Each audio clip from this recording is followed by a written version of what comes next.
There we are. We are live. Following a chaotic UFC 262 event, we have a new lightweight champion, and his name is Charles "Du Bronx" Oliveira. His 28th walk to the octagon, overcame a lot of adversity to get to this title shot, overcame adversity in the fight itself, was badly hurt in the first round, but 19 seconds into round number 2, he knocks down Michael Chandler, pounces, and puts him away, and he's the new champion. Congratulations to Charles "Du Bronx" Oliveira. We will hear from him a little bit later on as we kick off part 1 of our UFC 262 post-fight coverage here on MMAfighting.com. I am Mike Heck, being joined by Casey Lyden on the ones and twos. And in a matter of moments, we'll hear from some of the notable names, the tastemakers, if you will, from this event in Houston, Texas. We will hear from the new champion. We might hear from Michael Chandler. I don't know. We probably will. I think we'll hear from Dana White. And we'll hear from Beneil Darius after his dominant win over Tony Ferguson. And we'll also be hearing from, who were the last... Bontarine. Yes. Bontarine is I don't know if we're gonna hear from him. Well, unless I guess they just might not bring it back. But he didn't actually come back he didn't come back yet, so we'll see. Yeah, I don't know if he's coming back. Maybe we'll hear from Bontarine as well after his win over Matt Schnell. But man, it's a hell of a card, and I was wrong about a lot of things, Casey. But one thing I feel pretty confident that I was right about is if Charles Oliveira and Michael Chandler fight 50 times, we're going to see 50 different fights because, good God, give him 50 rounds, we'll see 50 different rounds. I mean, Chandler was so close, man. We talk about the thrill and agony of the UFC fights, especially in the main events, but Chandler's so close to getting that title wrapped around his waist, but Charles Oliveira comes through in a big way in round 2. What did you think of Oliveira's just ability to bounce back and put Chandler away the way he did? It wasn't what I expected. I mean, it just wasn't what I expected, and that's what makes MMA so gosh darn fun. Is that if you want, we always prediction shows, who's gonna do this, someone by decision. If you would have said, "Oh, clearly Charles Oliveira is gonna knock out Michael Chandler with those, rock heavy hands he's got," you'd be like, "You're crazy. You've never seen Charles Oliveira fight." And that's what we got tonight. I think the first round kind of went semi-predictable in the sense if you thought Chandler was gonna win. Like I thought Chandler was gonna win the second round, and after the first round, I was like, man, I am so good at predicting fights, But then I was like, coming into the fight, my biggest thing I held against Oliveira, I just thought he just doesn't have the durability it would take to beat Michael Chandler. And that durability showed up tonight. And he needed every single bit of that. Because, heck, if that fight would have been stopped by the ref, we'd have gone an early stoppage, but it wouldn't have been the worst stoppage. His head was on the ground. He was just taking shots. It wouldn't have been the worst. We've seen worse stoppages. But he fought through it. Dang, man, what a fight. I'm just kind of rewatching it in my head right now. Yeah, it was wild. Yeah. and I think what kind of gets lost in all of this is that Oliveira had Chandler's back, both hooks in. And this is Joe Rogan even said it best. It was like, Chandler, John Anik said that Chandler's never been submitted. We talked about that multiple times throughout the last couple of days. But Joe Rogan was like, yeah, but he's never fought Charles Oliveira. First round, Charles Oliveira getting your back with both hooks in, that's dangerous territory. Chandler is just a monster, man. Just explodes, got out of that tough spot. It was insane. That whole fight was insane. It was unbelievable. It was perfect matchmaking. This was a great fight to make, to headline this card, no matter how you felt about the rankings and all of that. But Charles Oliveira gets it done. He's the champ. Oh, no. He is the champ. Yeah. Coming into this, I wasn't super...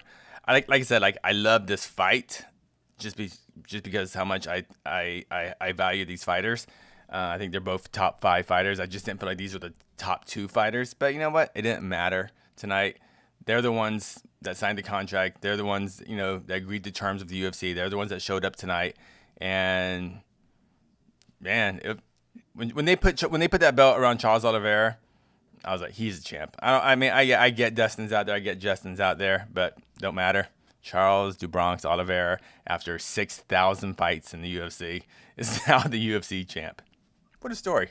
Crazy. What a moment, man. Gets out of the cage and he's got like all the commission officials chasing him around, trying to get him back in. He still just runs away and jumps in the crowd, and no one's going to stop him. Jose Aldo and Rio feels in there. Oh, Oliveira's just like, get off me, dude. Get off me. And I thought both those guys like sold this fight so well. Like both came off as stars all week long. Like Oliveira looked like $1 million. Chandler was saying the right things. Like even when they replayed that interview with Megan Olivi, like the classic pro wrestling promo from Michael Chandler. Like, I'm going to win. I'm going to be the champion. I'm going to knock this dude out. But Charles Oliveira is a tough guy. He's a tough fighter. Like, put him over the whole time. So it was like, he didn't say like, oh, this guy's a bum and I'm just going to destroy him. Nope. Didn't say that. He said he's in for the toughest fight of his life against a really tough guy. And whew, what a great fight, man. Unreal. What a weird night. It was. Oh. Yep. It's Jose. Oh. I see you. Sorry, Hi, Jose.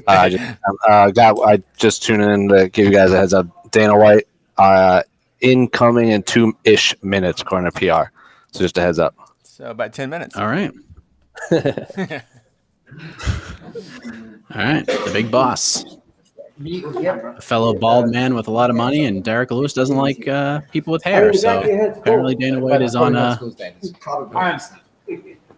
a lot of we had lot to of move emotion to the right going a on. little bit for the UFC camera.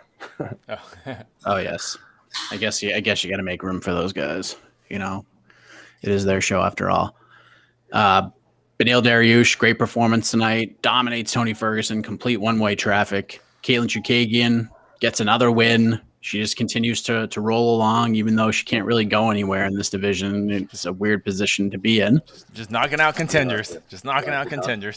Well, not knocking them out, but you know. Rogerio Bontorin gets a win over Matt Schnell, and then the main card kicked off with a fight that delivered. I'm sure it'll be the fight of the night. Still awaiting the bonuses,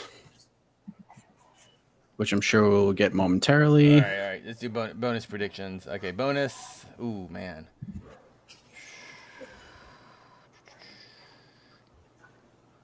Okay, do you give the fight of the night to the main event, or do you give the fight of the night to Burgos Barboza, and then give a performance bonus to Barboza, or one to Oliveira? Oh man, I don't know.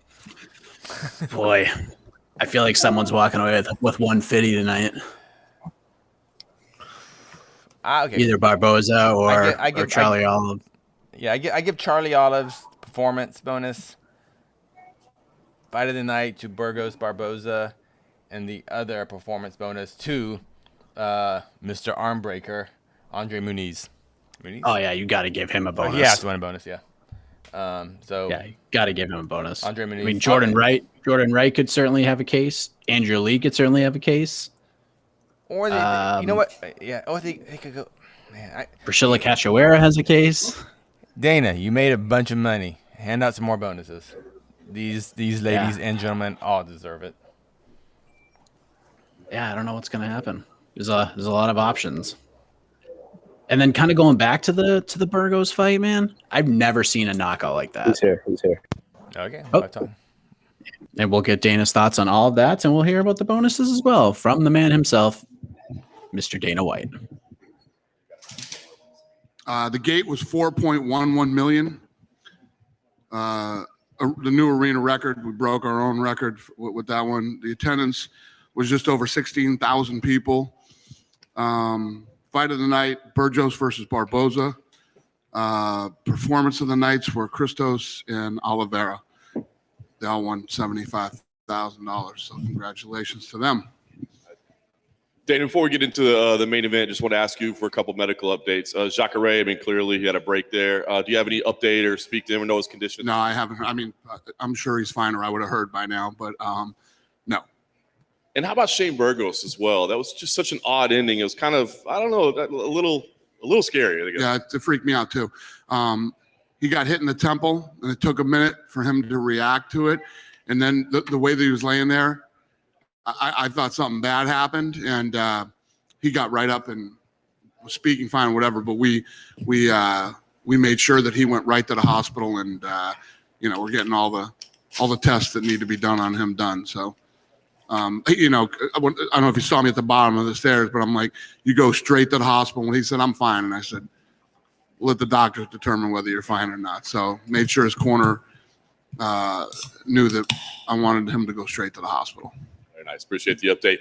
Let's talk about the main event. Charles Oliveira, I mean, a heck of a fighter. Just can you give us your impressions of that fight as a whole and his performance? Yeah, it was an incredible main event. Both guys had an unbelievable performance in that fight, and Oliveira pulled it out. It was an incredible fight. Yeah. Incredible first round. Amazing.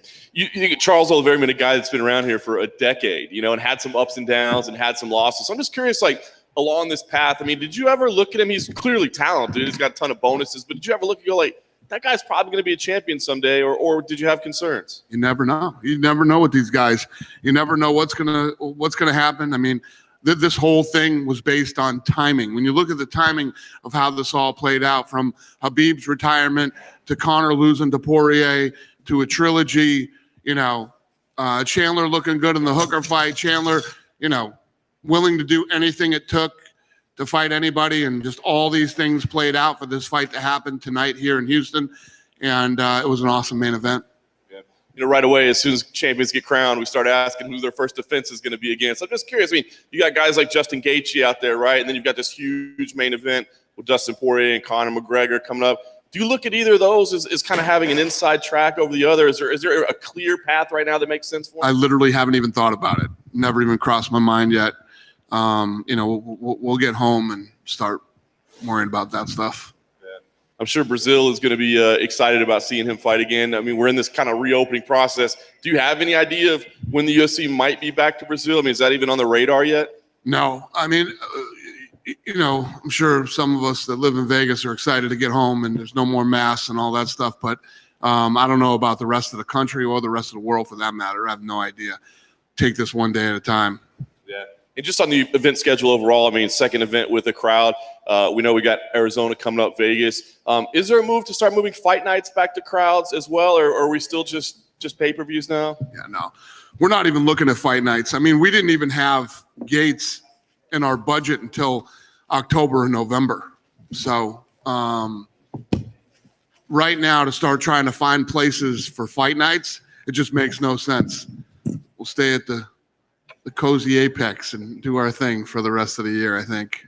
Nice. One name I didn't mention in that title mix is Beneil Darius. I just want to ask you what you thought about his performance tonight and kind of where he stands. He's kind of been on the outside looking in, but he's got a heck of a run going on now. Yeah, listen, he went in and he didn't do anything. He didn't do any favors in gaining any new fans tonight, but, it was tough, a tough go against a fan favorite like Tony. He went in, did what he had to do to win, and he'll get another fight now. One of the top 5 guys.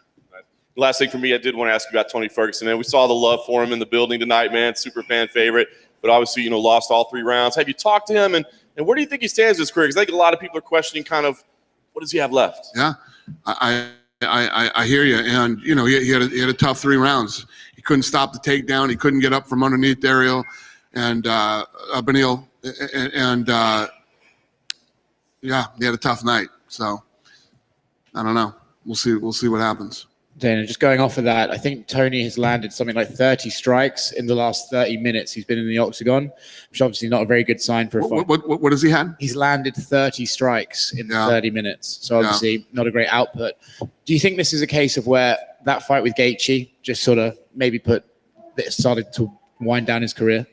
Yeah, it could be that. It could be just, time gets us all, so it's one of those things. I don't know which one or both, but unfortunately, it's definitely hit Tony. Yeah, I know you don't do this stuff on the night of the fight, but do you maybe start thinking like, well, look, he's looked so sort of uninspiring that maybe we should start looking at having that conversation with him, or do you let him make that decision still at this point? I don't know. Yeah, I don't know. I haven't even thought about it.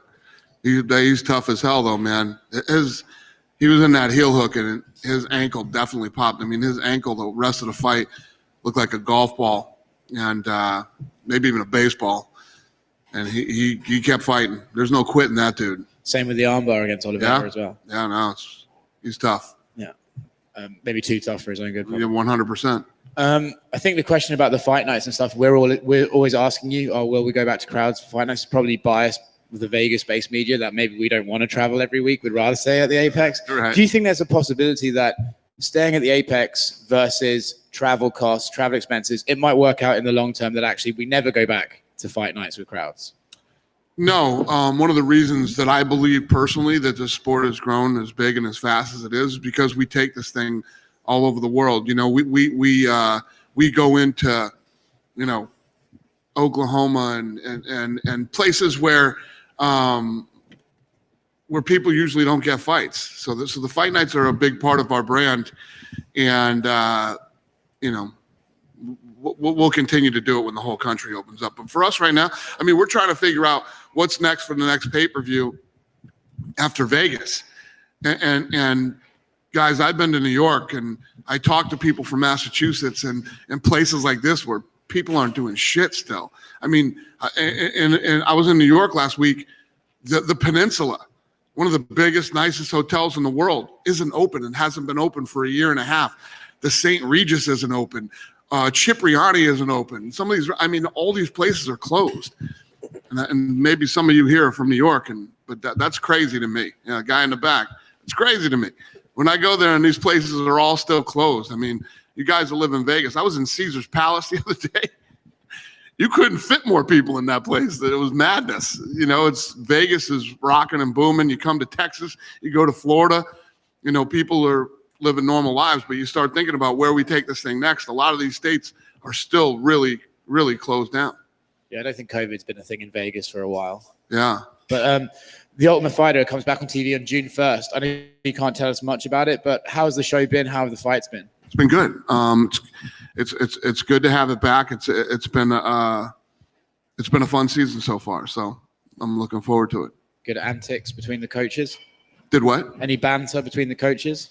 Yeah, we had a little blow up the other day with those two. Got a little heated, but then before I left, we had to sit down and everybody was cool. So kind of up and down.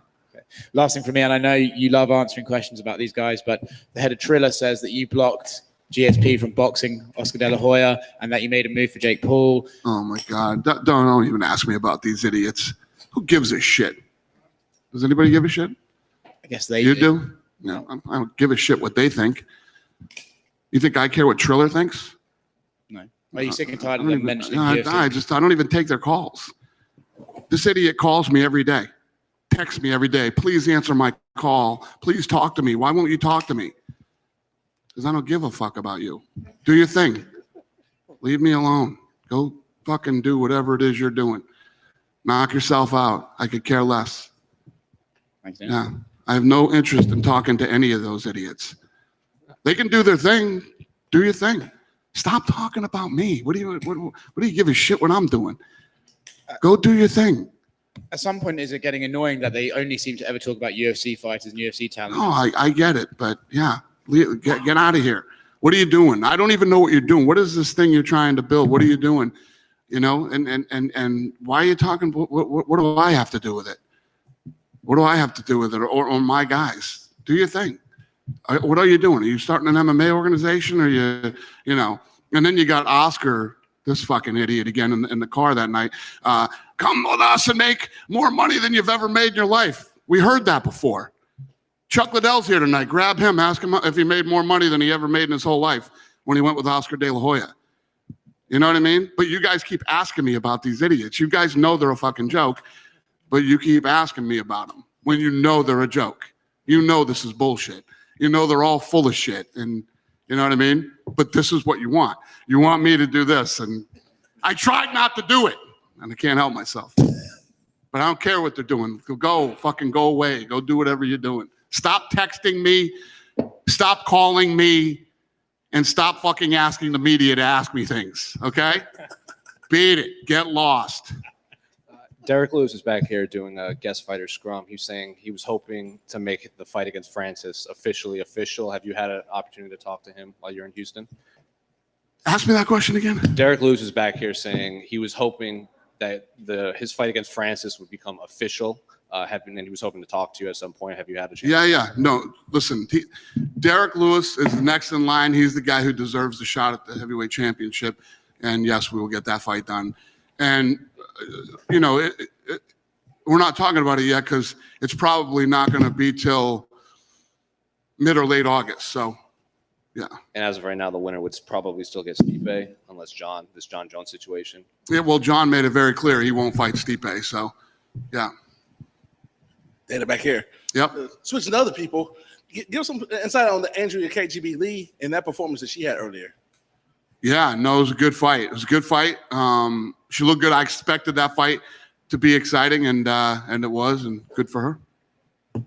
What about Lando and then that crazy fight? What about what? Lando Vanda? Yeah. What about it? What do you think about that? Kind of set the tone for the rest of the night. Yeah, I thought the whole card tonight was awesome, man. I think from the first fight of the night until the main event, it was a great card. These kids, just like in Jacksonville, man. These kids, I was telling them yesterday in the fighter meeting. It's like every week we go out and we get ready for these fights, and these kids just keep delivering, and it's just so much more exciting now being back in these sold out packed arenas with the fans here, and it just couldn't be any more fun than it is right now. What do you do with Kaylin Shahagan? She's in a weird position because she's beating the contenders. She got smashed by the champ, but she's a very quality. It's like she's in a weird no woman's land. Yeah, no, that's a great question, and that's the problem when you have somebody that's as good as she is. You got these contenders that are coming up, and she's beating them. It's a good question that I don't have an answer for, sir. And then he kind of alluded to John. Will we see John in 2021 fight, because he fought before the pandemic, so there'll be almost a whole 2 years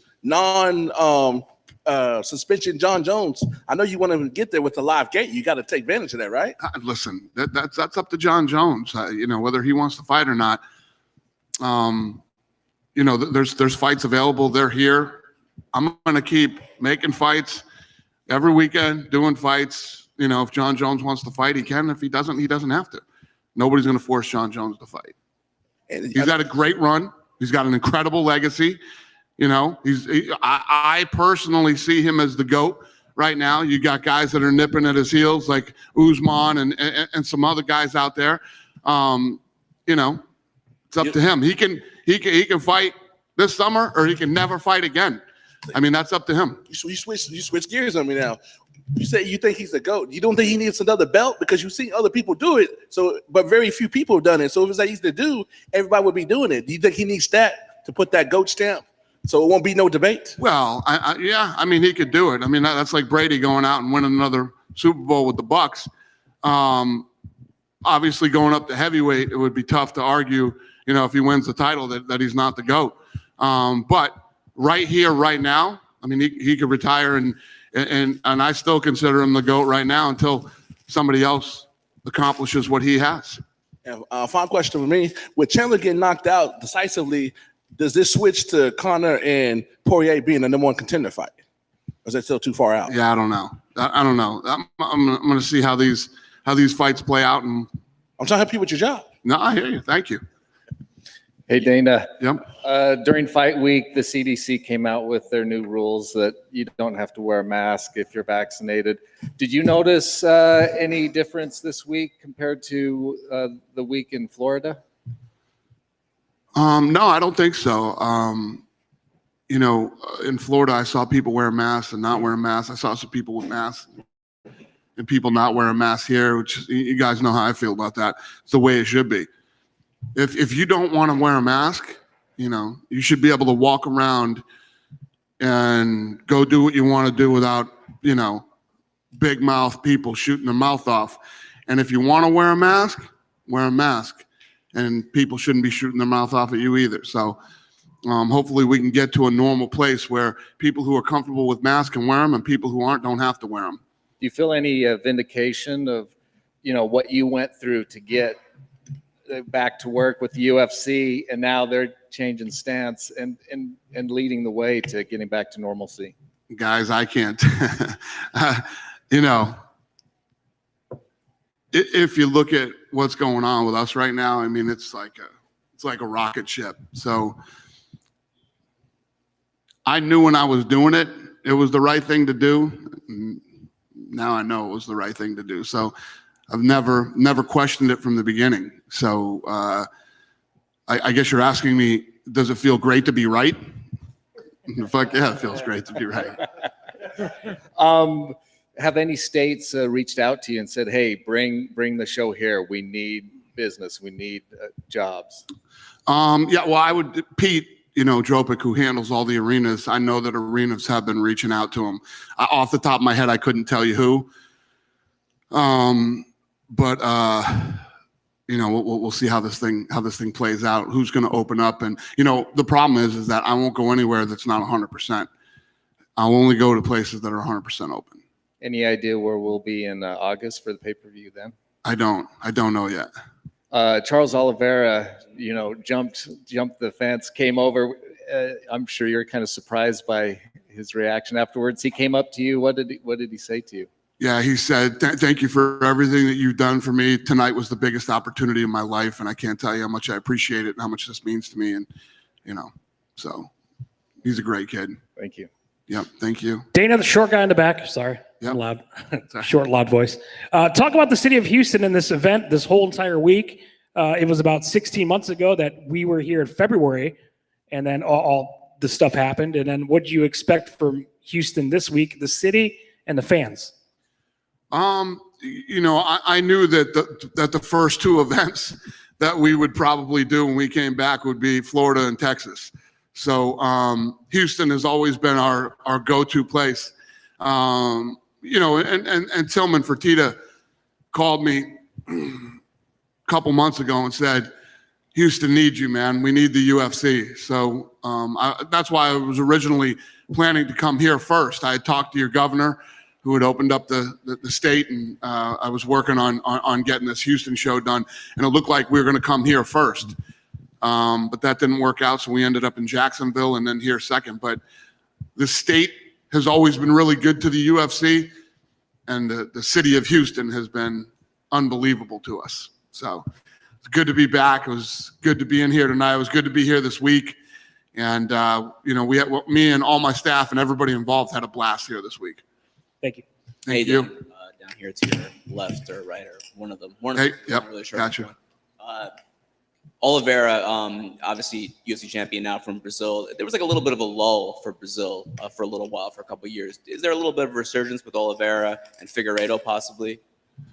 I don't know if there's ever been a lull in Brazil. I mean, these guys have been dominant in the sport since day one. But a lull is when half the champions aren't Brazilian, I guess. But yeah, I don't know if there's ever going to be a time when Brazil doesn't have some sort of dominance in the UFC. What do you do now with Michael Chandler? I mean, he came so close to winning that fight tonight. He came close to being UFC champion. Where do you go with him? Well, listen, he's a great kid. He's one of the best in the world. And, he's not going anywhere. There's a lot of fun fights to make with him still. The big complaint going into this fight was that he didn't have enough experience in the UFC. So if he won, the good part would have been there's tons of guys he didn't fight yet. And, I mean, I guess that's still the good part. There's still lots of matchups for him. 75K was the bonuses for tonight. Why? Why the bump? Tony Ferguson, Dana White privilege. That was a pretty good line. That was fucking incredible. Incredible. It's one of the best I've ever heard. Had you heard that one before? No, I never. No. Rampage used to call me Dana. It's good to be white. That's the second best one. Last thing for me, a couple of weird scores from the judges tonight, and I agree. which is, I mean, when you guys come to Texas, that kind of happens pretty frequently. I mean, there are good judges in Nevada and other places. Like, why not, instead of having some of the local guys, and the guy that scored that Lando Venata fight for Grundy 30-27, I think he's only like judged 5 events in his life. Why not fly in somebody instead of having the local guy? Yeah, that's a problem. I agree with you 100%. And I know that Mark Ratner is working with these guys, on stuff like that to try to make it better. Thanks. Thank you. Hey, Dana, just one question. Now that tonight's come and gone, do you think we get some sort of answer with what's next for Justin Gaethje, or are we going to wait till the fight in July? Ask me that again, Shmo. What'd you say? Do you think we'll get an announcement for what would be next for Justin Gaethje or after tonight, or do you think we'll wait for what goes on in July? I don't know. I honestly don't know the answer to that question. Let us get back to Vegas, matchmaking meeting on Tuesday, and we'll see where we go. Dana, with the way tonight went, and obviously the crowd, is it out of the question to bring a show back to Texas by the end of this year? I tell you guys all the time, man. I'll come to Texas every week. I love this place. Again, it's all going to depend on how the rest of the country and the rest of the world plays out over the next 6 to 8 months. I could see us doing Texas and Florida again this year if stuff doesn't change. Cool? Have a safe trip home, everybody. Thank you, guys.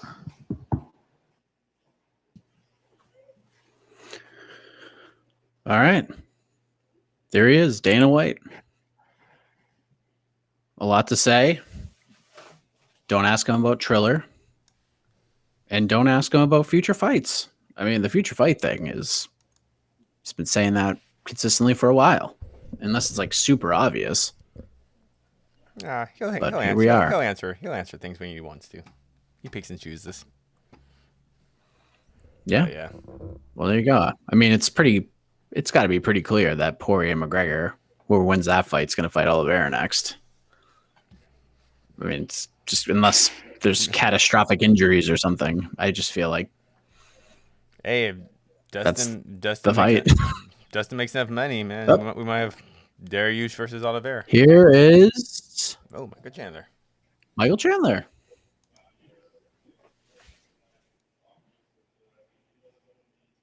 What is like for you right now after that crazy fight?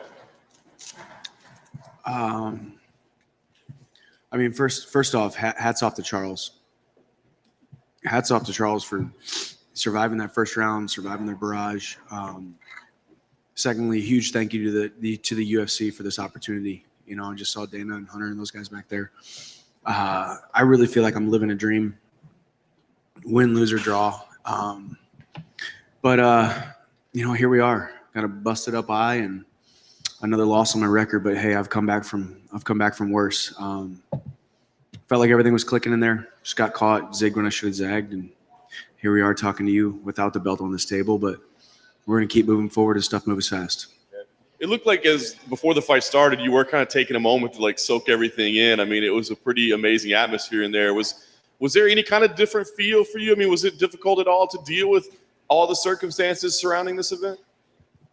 No, gosh, man, this is. I feel like I'm right where I'm supposed to be. I do. I was just enjoying the moment, enjoying the fans back. God, I love fighting with the fans. I loved being there with the fans. This is one of the reasons why we do what we do, because of the people that buy the pay-per-views, the people that show up to the events, the people that cheer, boo, talk trash on Twitter or whatever. It doesn't matter. The highs, the lows, the happy, and everything in between, man. The fans make it what it is, and I just felt like I was in the right moment. A smile was on my face again. I feel like I'm fighting on borrowed time still. There was moments in my career where I never thought I'd end up here. I never thought that the door would open, and now it has. And the first one was the highest of highs, and this it's not the lowest of lows, because Charles Oliveira is a world class. Fighting for the UFC title is a world class opportunity. But as my son knows, every young man falls, but every young man gets back up, and the sun will rise tomorrow. And when I fly home without the belt, we got some explaining to do, but we're going to figure it out. What were your thoughts of the opening round as it was unfolding? Like you said, I mean, you hurt him, but then of course he got to your back as well. I think people were, obviously that's a tough spot to be in with him. So back and forth, incredible round. What did you think about it? I loved it. I loved to be able to show that I could stay composed against the best grappler on the planet. I somewhat kind of let him take my back. I like to let guys take my back, get that one-on-one, and I spun around and got into his guard just like I always do in a lot of positions. One of those deals where I didn't feel like I was in danger at all, but that was kind of dumb because you're always in danger if Charles Oliveira has your back. But I feel comfortable in that scenario. Should I have let it get there? Probably not. But it's part of it. And we fought through it. We wrestled through it. We anti-jiu-jitsu through it. Turns out I lost on the feet, not on the ground. And I know you probably want to go back and watch it and break it down, but in your mind, what did happen in round two? I mean, did he just land the right shot, or do you feel like you got a little too aggressive? What do you think happened? You can never get too aggressive, man. Aggressive is my style. Aggressive is me. Aggressive is who I am. I don't know. It's the fight game, man. It's 4-ounce gloves, and you zig when you should have zagged, and before you know it, Charles Oliveira is getting the belt wrapped around his waist instead of yours. So here we are. I've been here before. After losses, the sport moves quickly. I am still world class. Anybody, next in to get me into that in line for the title again, I believe I can beat them and beat anybody in the top 5. So we'll see what happens. Last thing for me, I mean, as you said, you'll be back and you'll try to get back to that belt within a year. But ideally, this last 9 months has been pretty insane, what you've done. So I imagine some family time might be enjoyable too. So I guess as you sit there right now, ideally, when would you like to fight again against whoever it ends up being? No idea, man. This is the biggest, the baddest, and the greatest promotion on the planet, with the biggest, the baddest, and greatest promoters on the planet within the most electrifying division in the sport. There's no shortage of great names. There's no shortage of great opportunities. So we'll see what happens. I would have won tonight. There would have been definitely more time off probably. But I just want to be a husband and a father again too. I want to go give my time to them too. So we'll see. We'll see what's next. Michael, I'm sure this is very fresh, but I remember in the lead up to this, you thought that sometimes Charles, if he faced adversity, would wilt. Do you have a newfound respect? I know you respected him anyway, but do you respect him even more now, knowing that he actually was able to survive some adversity tonight? Yeah, he showed that he had the gall to get through that. I mean, got dropped, got hurt. I was on top of him. He's really long and did a really good job of tying me up, so I couldn't really rain down too hard of punches or elbows. But he definitely got through some adversity tonight. So I still stand by what I said. I don't hype up fights by being facetious or overstating things. I called it like I saw it, and he showed tonight that he is tougher than a lot of us thought he was. So hats off to him. He is our champion now at 155, and I'm coming for the belt again. I think the UFC has really enjoyed you in the promotion because you're the sort of guy who makes a point of taking opportunities when they arise. Is that going to? You mentioned you want to take some time off to be a father and a husband, but is that still going to be your attitude? Just grab opportunities whenever they arise and try and keep as busy as possible for this promotion so you can get another shot. I don't know. I just I take each day as it comes, every opportunity as it comes. I have phenomenal management. This whole thing's been orchestrated from the very beginning. It's bigger than the UFC. It's bigger than myself. It's bigger than the decisions that we're making. So, I'll be back in the gym this week. I'm not going to be sparring and doing all that stuff, but I'll be back in the gym this week. I'll be putting some miles in this week. I never take a rest. And we'll see what happens next. We're definitely going back to the drawing board.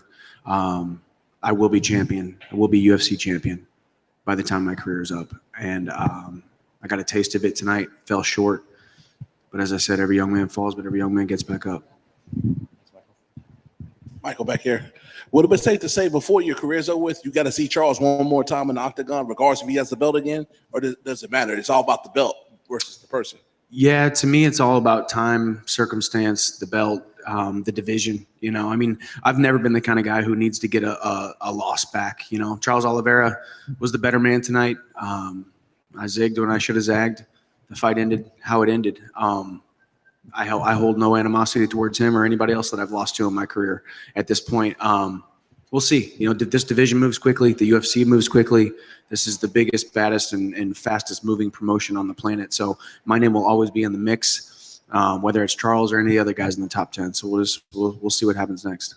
How did you feel when you went back to your stool after that taxing first round? And does it feel good to see that he's choked out many people in those positions he had you in, that on the big stage, that where you working in the gym, it's something, you're doing something right, because we've seen many people get put to sleep by that same man in that same position.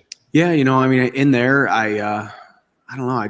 I've felt at home inside that octagon every single moment that I've been in there. I was born for this. I was bred for this. I lost tonight. That doesn't mean I wasn't born and bred for it. Charles Oliveira on my back didn't scare me.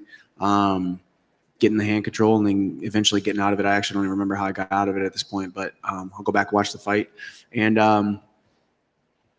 just making adjustments. I feel confident in every single position inside the confines of mixed martial arts competition.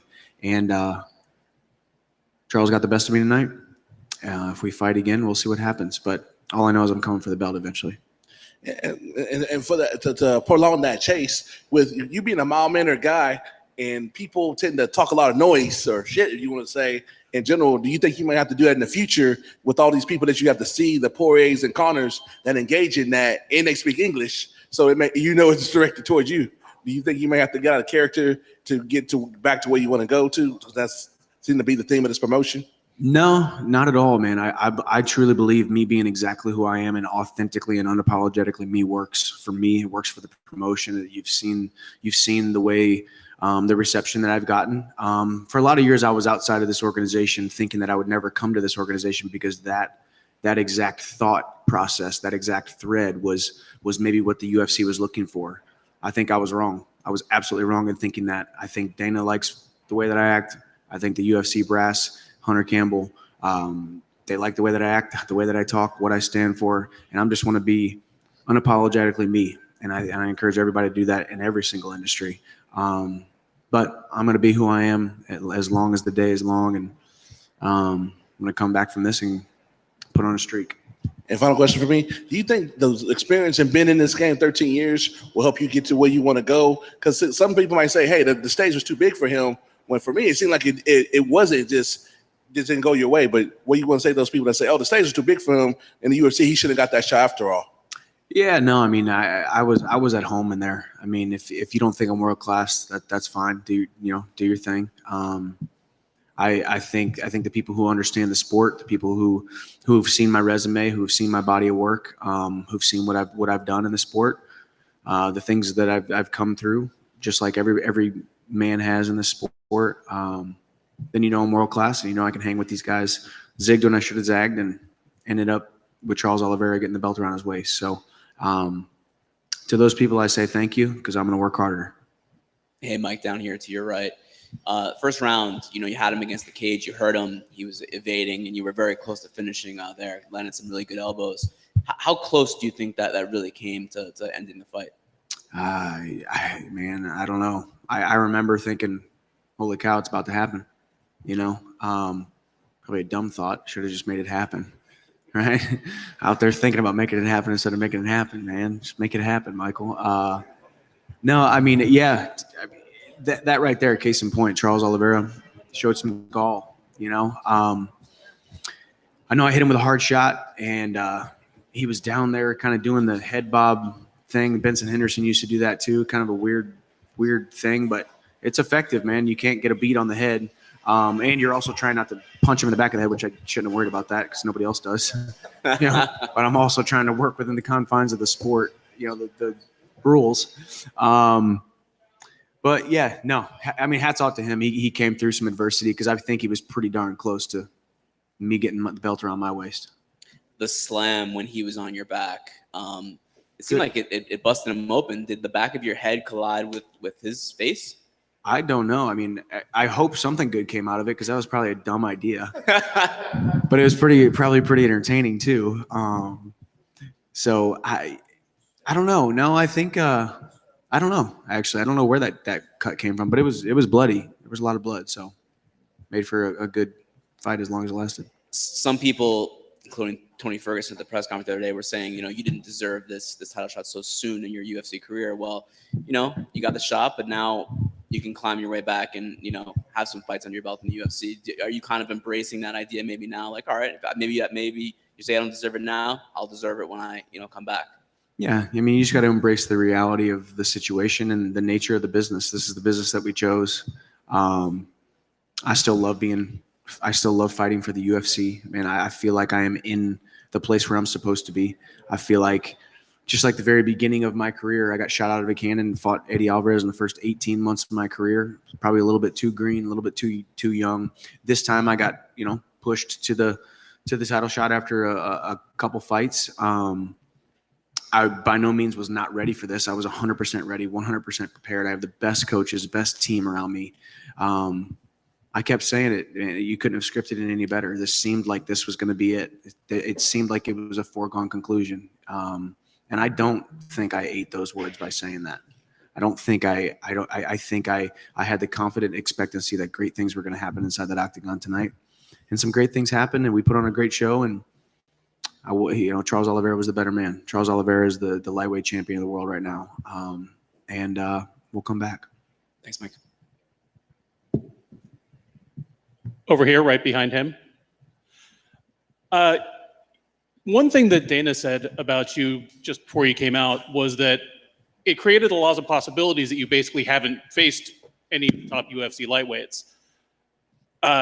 In looking kind of across the industry at the UFC over the last 10 years, you said that, this isn't personal for you, it's not animosity, but was there anyone stylistically or competitively that you thought, man, I'd like to fight him someday, or I'd like to prove myself against him?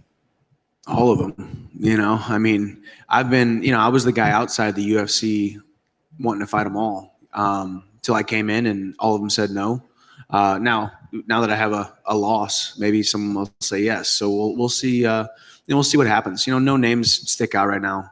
Only name that sticks out is my wife Bree and my son Hap, and the family and friends that are here. I want to hang out with them, and we'll go from there. So we'll see. Great, thank you.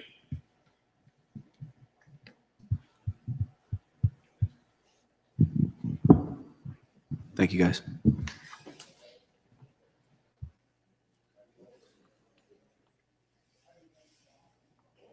All right. We just heard from a very classy but clearly dejected Michael Chandler and his unsuccessful bid to become the new UFC lightweight champion. Hell of a fight, hell of a showing, hell of an effort against Charles Oliveira. And it just wasn't his night. It was Oliveira's night. Oliveira's the champ, and Chandler goes back to the drawing board. He'll hang out with his family and took the loss as well as can be expected. So there you go. You feel for the guy. No doubt about it. And it's crazy to think about that. Literally, Casey, and you're muted, but wait a minute. Salt and pepper in our lives. Beneil Darius. Neil, congratulations on the victory. I'm sure, finishes are always better than decisions, but, you won every round. So give us your thoughts. How did you feel about the performance overall? How did he not tap to that heel hook? Like, his knee popped, and it popped loud. I saw his face change for a second, and then he went back to normal, and then he started kicking me in the body. And then, that up kick he hit me with, that was pretty good. I'll give him that. That's my thought on the fight so far. Fair enough.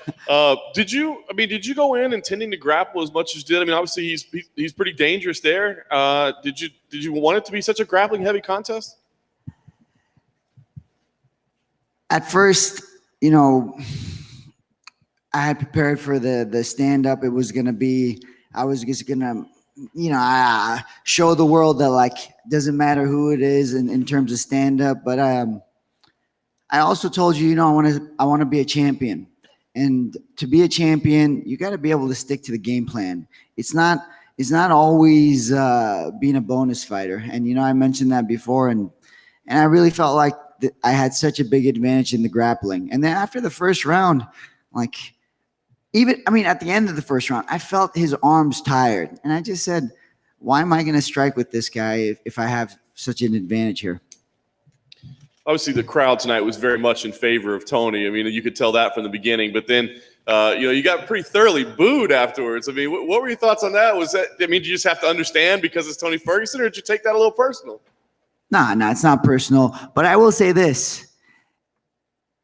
They better not be fickle. The same fans that just cheer Tony on like that, they better cheer for him every single fight. I better not see those stupid comments about Tony. He's done. He's this, he's that. You're going to support him throughout his whole career. Don't support him just for the day. And now that he's not doing well, like, forget about him. So that's the only thing, man. If you're going to be a Tony fan, be a Tony fan for life. I don't want to see that crap about him, this and that. I see so many negative comments online, man. It just makes you want to stay away from it. That's awesome, man. Did you get a chance to take in the title fight at all? Obviously, the lightweight belt was on the line. Did you get to watch any of it? I didn't, actually. I only saw the finish, and only for a bit. I didn't see what happened. I didn't see the takedown either in the first round. So I'm going to definitely watch it, obviously. Last thing for me, I know you're taking some time off. You got the baby coming soon. I guess because you need a few months off. I mean, are there names that make sense to your fights, or do you have to wait and see how things play out while you're off? Because you're not normally calling out type, but it worked. It worked last time for you. We got to see how the landscape changes in the next couple of months.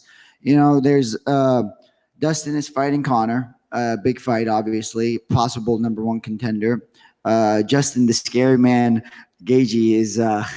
He's on deck and he wants blood. So he's out there. I'm trying to think who else is there. Islam is fighting Thiago Moises. I don't get that fight, but I guess he couldn't find anybody. I think Islam is up there. He's a contender. So we just got to pay attention to who's going to be there available for me. And I'm thinking like either December or next year. We didn't get a chance to speak to Tony tonight, but you said you heard his knee pop. If you had to guess, what sort of damage is he carrying right now? Oh, man, I don't even want to guess, man. I hope nothing happened to his knee. Because that's where your ACL goes. When you go for a heel hook and it pops like that, your ACL could be gone. And I know he's a superhuman. And we've heard it over and over again, but I don't want that on anybody. I don't want that recovery for him. I hope he's fine. When he didn't tap, but he did grimace in pain. I don't know if he yelled, but he certainly showed the pain in his face. What's going through your mind when he's not tapping to that? Okay. Shock is the first thing, but I'm like, I saw him grimace, and then I went for the same thing, and he just like zombie mode and started kicking me. I was like, fine, I'll come on top, you jerk.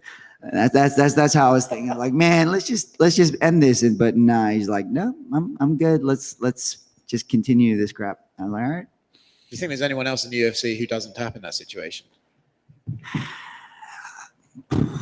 I don't know. It popped pretty bad. I mean, more power to you. I hope I could do that if it's necessary. Obviously, at the press conference, he kind of came at you a little bit. He came at everyone, really. But you guys sort of had a moment in the cage together after the fight. Was there any hard feelings? You guys get to clear the air at all in there, or what was said? No, man. I get it. Tony's fought for everything he's ever gotten. Like he's had to dig deep, and he's had such a crazy career. He had the best streak in the lightweight division, and then he never even got the title. I get the bitterness. I get why he's bitter, but why I can't hold anything against him. I got a little upset because he said something about Justin. And, you guys don't understand how kind Justin has been to me. He thinks I went out to Justin first. Justin, before he was in the UFC, he was WSOF, right? That's how you say World Series of Fighting champion. And he ran errands for my wife and I, and he bought us groceries. And then when I was on my slump, when I was struggling, I was going to fight Thiago Moises, and I hadn't won in 2 years. He obviously lets us into his gym to train. And I was like, man, this is great. Onyx, beautiful gym. I was like, awesome. And then he's like, oh yeah, what are you doing for training? I was like, oh, we're gonna do some MMA grappling today. He's like, oh, cool, I'll jump in. And at first I was like, man, I'm like 10 days out, a little bit stressed out about it. He jumps in. He just lets me beat him up. He literally just let me beat him up for the whole, I think I did 2 rounds with him for the whole 10 minutes. Like, he didn't need to do that.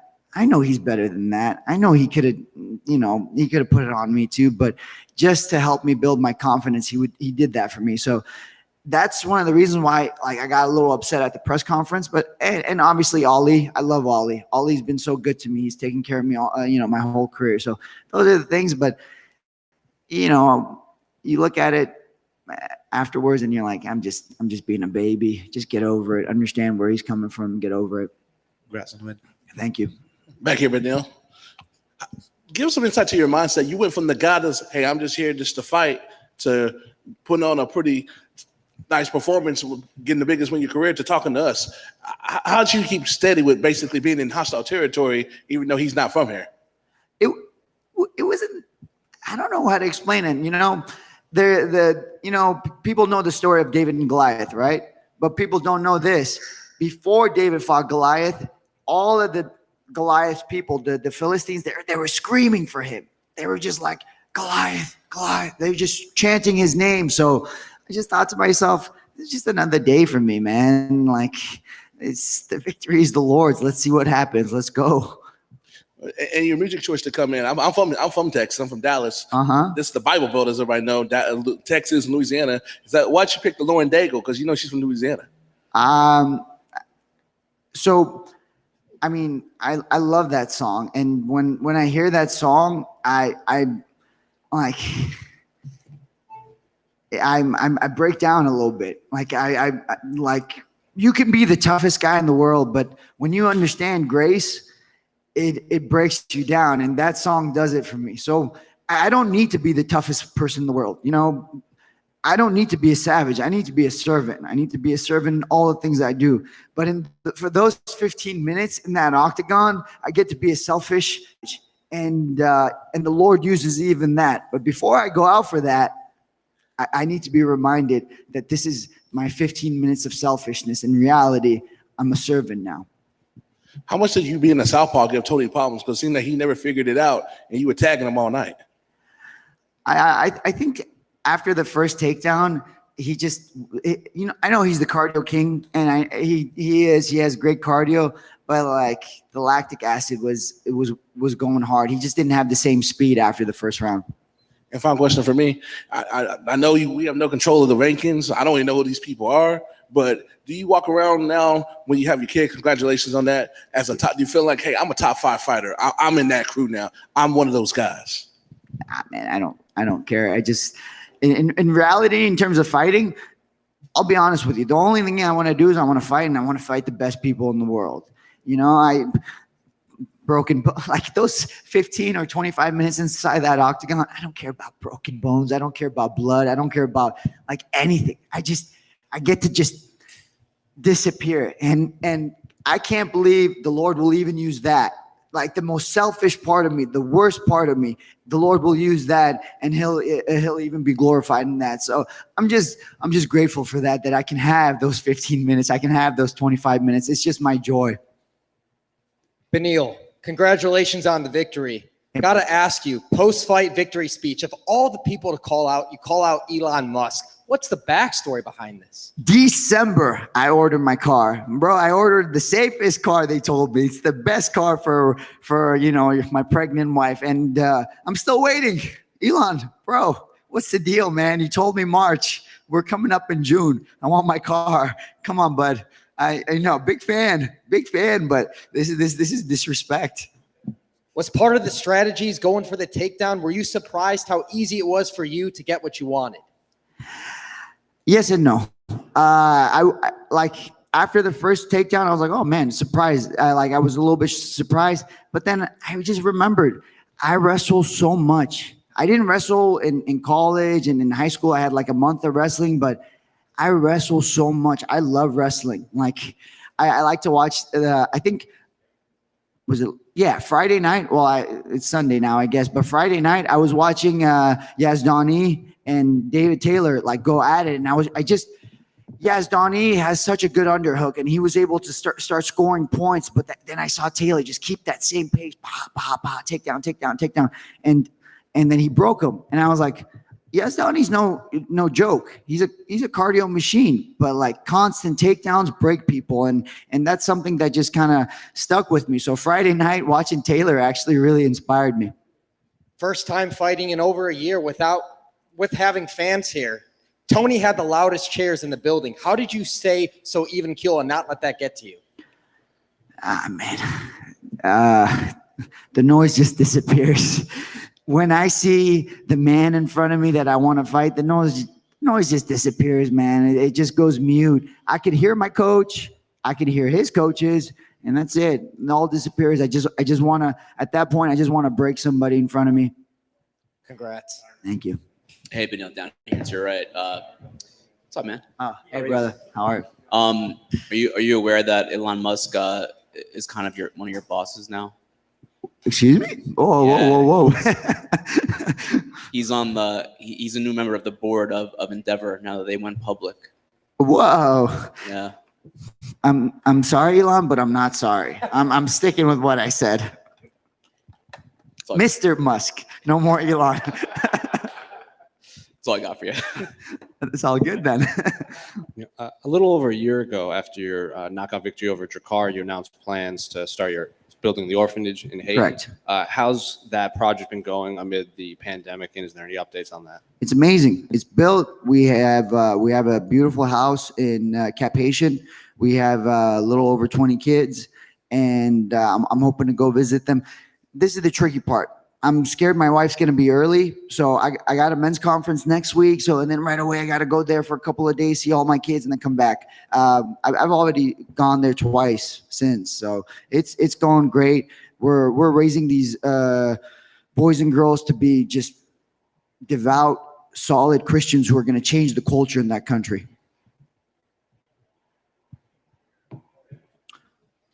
Thanks, guys.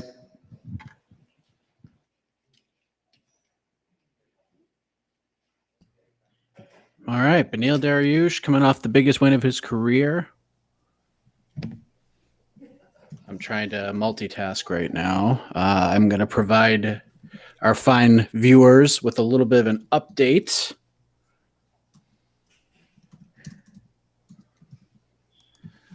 All right, I'll wait on tweeting this out. But I just texted with one bonus winner for tonight. One Hurricane Shane Burgos, because I know people are wondering what is going on with him. He said he's all good. He's stuck at the ER right now waiting for a CAT scan. But he said, I remember everything. It was just a weird feeling that shut my legs off slowly. But he wanted to let everybody know that I'm 100% safe, healthy, coherent, and remember it all. So he's doing all right. That's good news. That's good news. Yeah, that was a very scary knockout, especially if you follow, all the kind of the tragic injuries in boxing. They don't come from one hit. They usually come from the lighter weight classes and in very competitive fights, which is exactly what we got tonight with Burgos and Barboza. So when I saw that knockout, I was like, oh boy. Thank goodness. Thank goodness to the UFC. You got him straight to the hospital and get him in a CAT scan. Yeah, because a lot of times in boxing, when guys who get tragically injured after a fight, they're fine after the fight. They walk to the locker room, they're good, and it's that's when everything goes bad. So great news for Burgos. That was a super scary knockout. Weird knockout. Wild stuff. So good on him. Glad he's okay. Oh well, that's for not for. Well, I guess that's for anyone that got knocked out tonight. Yeah, that could go for a number of people. We could even put an S in parentheses. Yeah. For she zagged when she should have zagged. Maybe for the Andrea Lee, Anthony Shevchenko fight. Oliveira, undefeated run. Everyone else in the mix is on losses. Oliveira is the man at the moment. Next fight, Oliveira versus Gaethje. I don't think that's going to happen. I mean, it could. I'm down. Totally down. I just have a hard time. Like, if Dustin Poirier beats Conor McGregor, there's no way you can overlook him. Like, he has to get the shot no matter what. And if Conor wins, I mean, there's a number of things you can do, but if Conor says, I want the belt, there's no way he doesn't get the title shot. I agree with what you're saying, Mr. Heck, but we were also saying a couple weeks ago, there's no way we're not going to see Francis Ngannou versus John Jones. So which we don't know yet, but you're a little more. I think we're a little more positive because since there's a little more. I don't know. I actually don't know. I wasn't expecting Oliveira Chandler to be the fight, and it was, but we saw it. Actually, I'm not even gonna guess who Oliveira is fighting next, to be honest, because it could go a lot of different ways. It just depends on how the UFC wants to do business. Since it's no tournament, it could go to Gaethje. It could go to Beneil Darius next. Yes, who knows? Yeah, I mean, we'll see. I mean, it's just it's a weird time. I feel like for Darius, like, you know how we talked about the importance of timing for this title fight, like timing in so many different ways worked out. I feel like the timing kind of goes against Darius in this sense, because I just don't know if that win gets him these up, like the Gaethjes and the Connors and the Poiriers just yet. Plus, I don't think he cares right now because he's about to have a kid, and he doesn't seem like he's even going to fight again this year, maybe the end of the year. So he's got enough on his plate right now at this point. So it's kind of hard to even matchmake for him at this point because it just doesn't seem like he's got his priorities straight. I'm doing family stuff and that's it. And good on him for doing that. Yeah. Zero clue who Darius is fighting next. Zero clue who Charles, the new champion, will fight next either. Well, I think we have. I mean, you can do Gaethje Chandler now. I'm cool with that. It's so weird that the Islam Makhachev fight and Thiago Moises. I agree with Darius. That's just a weird fight. I mean, it is a weird fight. I get why it was made because just no one obviously wants to fight Islam Makhachev because he's ranked. He's probably he wants to fight someone in front. Yeah, he wants to fight someone ahead of him. Nobody ahead of him wants to fight someone behind him. So you're at an impasse. And Kevin Lee's going up to 170. Kevin Lee would probably fight him. Kevin Lee's been calling him out for like 2 years now. But we'll see. Charles Oliveira kicks ass. Yes, he does. Yes, he does. It's just so wild. Like 28 fights. And now he's a champion. Just crazy. It's like no matter what would have happened tonight, I feel it would be, if Chandler won in the first round, we'd be like, it's so wild. 2 fights in the UFC. He's the champion. It was just, that's what kind of made this fight so fascinating because no matter what happened to the main event, it would be something new, something we've never seen before in the UFC, or at least in a long time. So we are still waiting the arrival of the new champion. Cage Rage versus Bellator champs feed Chandler to Petty. Is he 55er? I thought he was a 45er. I thought he was a 45er. I think he is a 45er, but sure. There's a long. Yeah, I don't think finding opponents for Paddy Pimblett is going to be too difficult since like half the roster he's already called them out.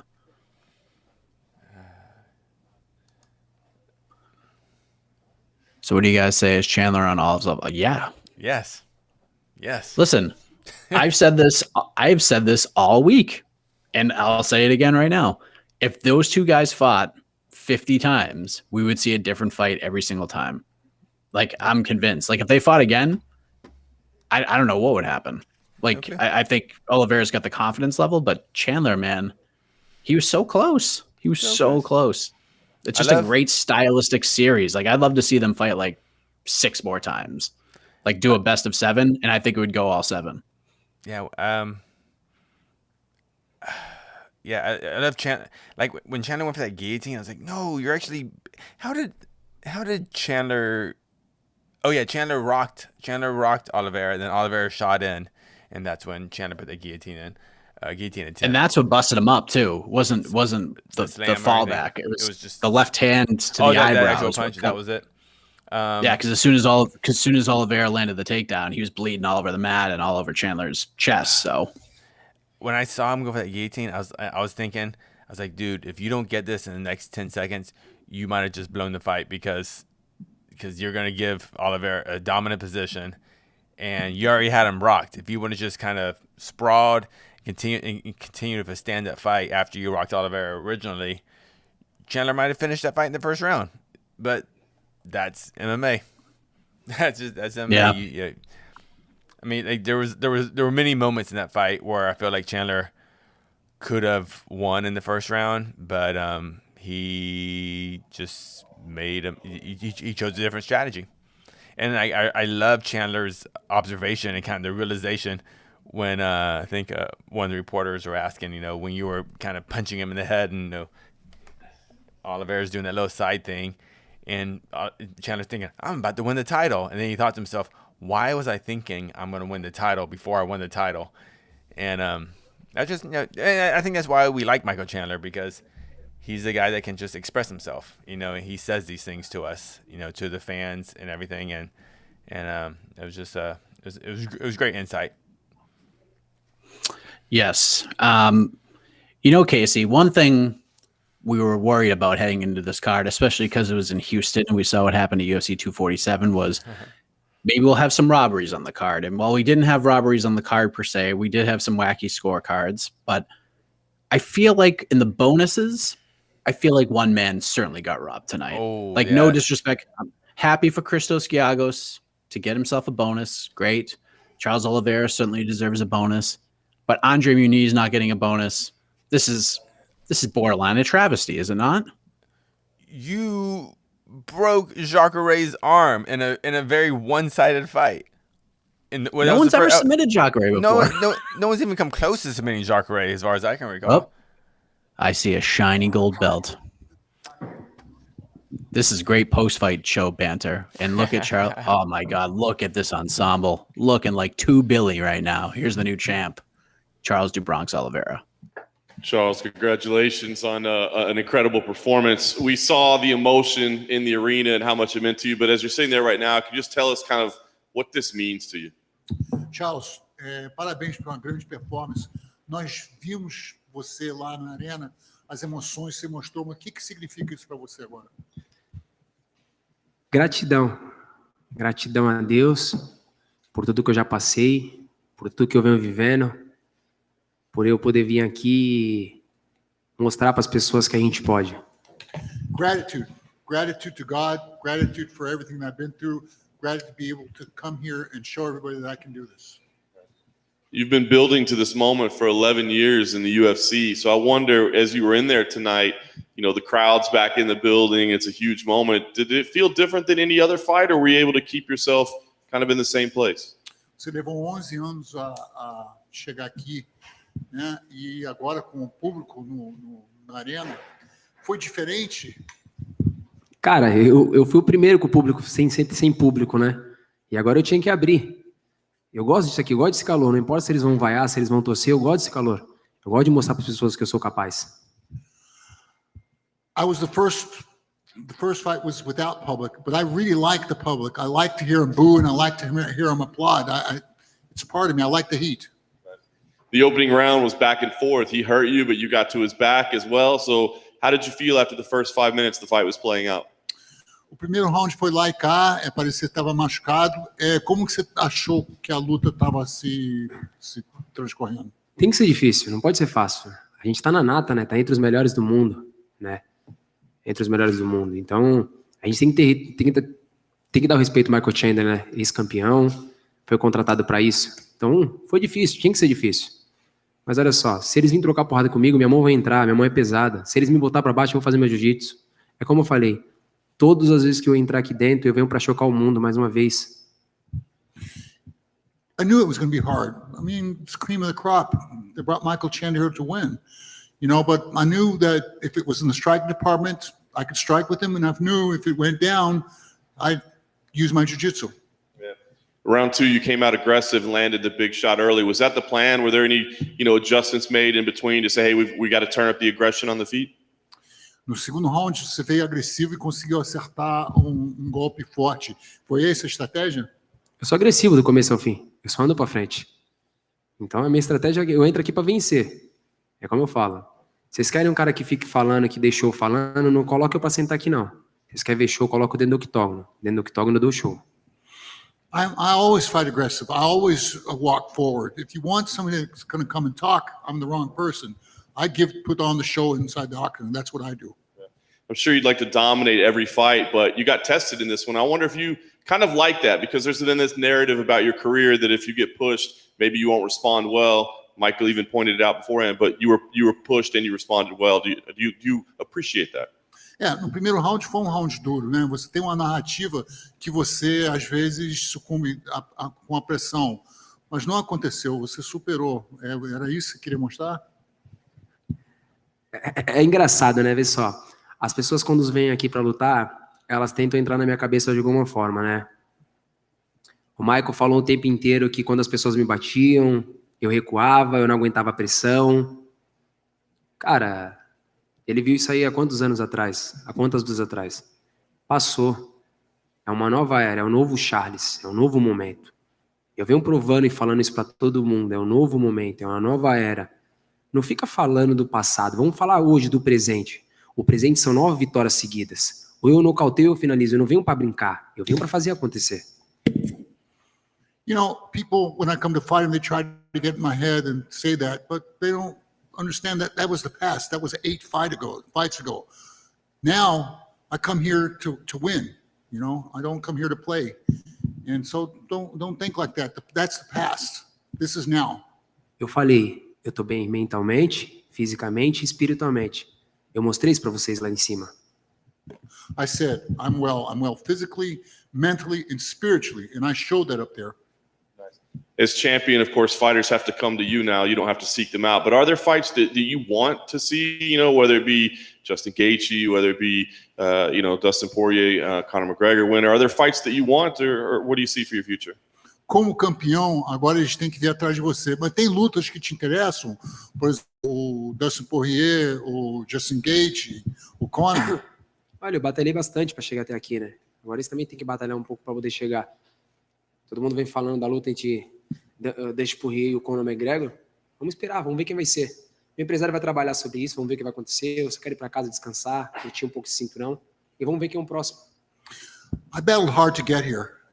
Everybody's talking about who it's going to be next, Poirier or Conor. You know, I'll leave that to my manager, and I'm going to go home and rest.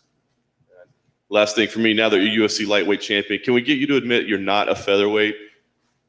E a última coisa de mim, nós podemos fazer você admitir que você não é peso-pena?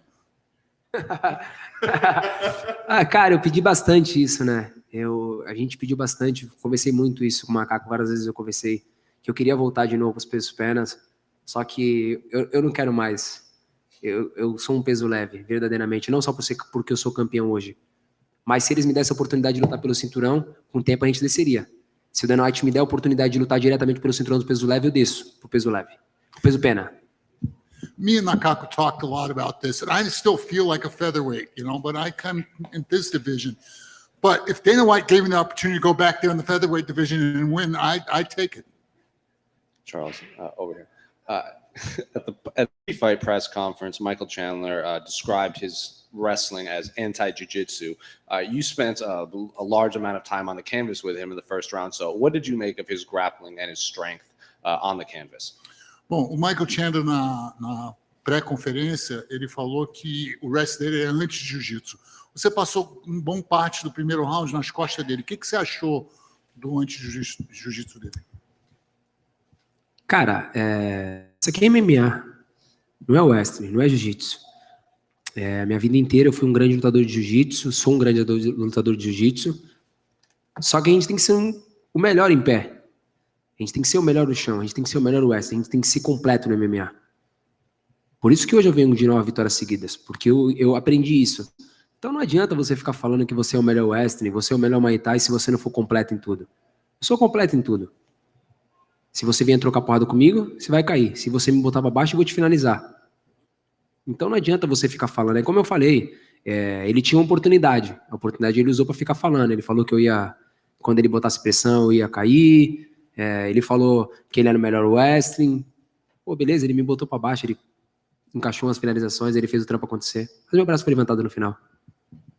You know, this is MMA. I'm a pretty good jiu-jitsu guy, but this is MMA. You need to be good striking, you need to be good wrestling, you need to be good in jiu-jitsu. You need to be good in everything. Yeah, he said that. He said that, you know, he could use his wrestling and everything. But, you know, if you stand with me, I'm going to stand with you. If you do jiu-jitsu with me, I'm going to do jiu-jitsu with you. If you do wrestling with me, I'm going to wrestle with you. So guess what? He took me down. It didn't really help him much.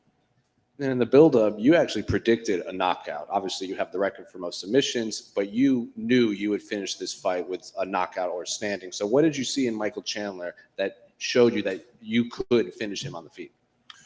Você previu que você ia nocautear o Michael Chandler. O que foi que você viu no jogo dele que te deu essa confiança? Eu errei o round, né? Eu falei que ia ser no primeiro, foi no segundo, mas as coisas não são como a gente quer, no tempo de Deus. Cara, eu venho falando o tempo inteiro. Não adianta eu ficar pensando naquilo que meus oponentes vai fazer. A gente tem que trazer e jogar em cima da mesa aquilo que a gente pode fazer. Eu sei do poder de fogo que eu tenho, eu sei do meu jiu-jitsu. Então eu entro lá em cima para acabar a luta. Se eu não finalizar, eu vou nocautear. You know, I just got it wrong. I thought it was going to be the first round. It was the second round. But, you know, I know what I can do. And I came to or knock out or submit.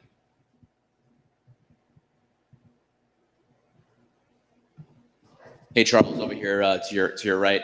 28 fights you've had in the UFC. It's the longest road that any fighter has ever had to get to a UFC title ever. The longest road. How does that make you feel? Bom, 28 lutas até você chegar a esse título. Foi a estrada mais longa que qualquer outro lutador teve que percorrer para chegar a esse ponto. Como você se sente com isso? Me sinto pronto. Eu pensei muitas vezes que tinha que ter chegado logo, mas como eu falei, não é no nosso tempo, é no tempo de Deus. Hoje eu estou pronto, hoje eu me sinto uma máquina, um leão no meio dos leões. I feel ready. It's like I said, it's always in the time of God, but now I feel like a lion. I feel like I'm ready. Did any point during that long path over the last 10 plus years ever have any doubts that you would get back to here? There was a lot of ups and downs, you miss weight sometimes. Like, did doubt ever creep in? Durante esse tempo todo, teve muitos altos e baixos. Algumas vezes, se você não conseguiu bater peso, teve algum momento, teve dúvida sobre isso, no seu coração? Cara, isso é passado, eu nem lembro disso. Estou vivendo o presente, o momento de agora. That's the past. I'm not even living that. I'm living the present. I'm living this moment now. It seems like over the last, maybe the last few years prior that, Brazil didn't have champions at one point, and it seemed like maybe there was a little bit of a lull as far as Brazilians in the UFC. Do you feel like there's a little bit of a resurgence that, you, Figueiredo, are kind of leading right now as far as Brazilian fighters? Passamos tempo com poucos campeões brasileiros, mas agora você tem o Davidson, agora tem você. Parece que é uma renovação do Brasil. É tudo no seu tempo, né? A gente teve grandes campeões, eles fizeram as histórias deles, merece todo o respeito do mundo. É como eu falei, agora é uma nova história. Agora a gente tem outros campeões. E o meu nome está lá hoje. Hoje a gente pegou e escreveu nosso nome. Yeah, everything's in the time of God. Other countries had great champions. Now it's our time again. Thanks, Charles. Charles back here. You have anything to say with Conor McGregor trolling on Twitter? He said, congratulations on being 11th lightweight champion. I wonder who number 12 is going to be. You have any response to that? O Conor mandou no Twitter, falou parabéns por ser o 11º campeão do peso leve. Eu gostaria de saber quem vai ser o 12º. Você tem alguma resposta a isso? Conor, se preocupa com o Dust, depois a gente conversa. Conor, worry about Dustin, then we'll talk afterwards. We'll talk about it. And now that you got the belt, I know you take pride in being a Brazilian. How big a deal would it be to go back and be able to defend your title on your home soil if COVID goes away? E como seria grande se acabar a pandemia e você puder defender seu título no seu solo no Brasil? Seria maravilhoso, né? Imagina. Ô Conor, já que você é tão bravão assim, bate no Dust e vem lutar lá na minha terra no Brasil, você vai cair sentado na minha frente, amigo. Yeah, that would be fantastic. Conor, since you're so tough, first of all, you beat Dustin and then come over to Brazil and I'll put you on your ass. Tem que ver primeiro, né? Se ele vai passar, né? Ele tem que passar primeiro do Dust para ele poder falar alguma coisa. É mais um desses caras que fica falando, fica enchendo linguiça por aí. Entendeu? É mais um desses caras. Yeah, he first has to pass Dustin. He's just one of these guys that talks a lot. He's got to beat Dustin first. He's fired up now. And final question for me, champ. Give us some inside the emotion when you flipped over the cage, you jumped in, you saw your homeboys, you talked to Dana. What did you say to John Anik and Joe Rogan? What was going through you, the emotion of when you realized your dream of becoming a champion? Aquele momento emotivo, você pulou por cima, falou com teus amigos, falou com o Joe Rogan, falou com o Dana. O que você estava falando para todo mundo? Falei pro Dana, para ele continuar acreditando em mim, para ele acreditar em mim. Agradeci o Joey, né, ele foi um dos caras que mais falou que eu merecia essa oportunidade. Então, pô, tava ali, tava feliz, só tava curtindo o meu momento. I was liking the moment. I told Joe, thank you so much for believing me. I told Dana, I'm not a boy anymore. I was just enjoying the moment.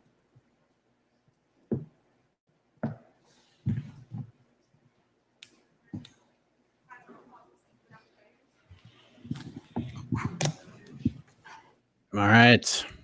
I mean, look at that suit. Unbelievable. Look at that.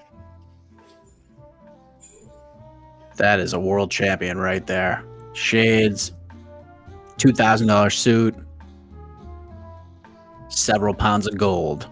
There he is, the new UFC lightweight champion, Charles Oliveira. Okay, that is it. The Prince of Positivity, Alex K. Lee, will join us on the other side, and we're going to talk with all of you about this card and get your thoughts on everything that happened at UFC 262. So for Casey Leiden, I am Mike Heck. We will see you on the other side. Big shout out to Jose Youngs, our boots on the ground in Houston, Texas. We'll see you in a few minutes, folks.